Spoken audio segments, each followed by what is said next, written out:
и ќе продолжиме да работиме на развивање на Крушево како дестинација за авантуристички туризам.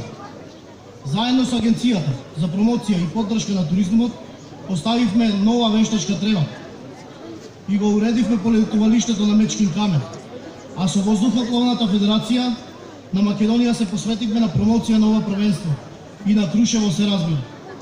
Работиме активно на подобрување на патната инфраструктура и постојано контактираме со угостителскиот сектор за подобрување на понудата на Крушево и адресирање на потенцијалните посетители.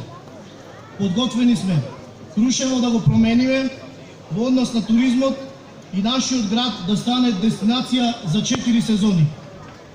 Веќе се одржа полскиот куп минатата седмица, а по европското и светското првенство во змејарство не очекуваат уште 5 меѓународни надпревари во Крушево, што заедно со сите спортски, музички и културни настани го прават нашиот град исполнет со настани и богата програма. Се заблагодарувам на сите што дојдовте токму тука во нашиот град, а на надпреварувачите сакам да им посакам успешно и безбедно првенство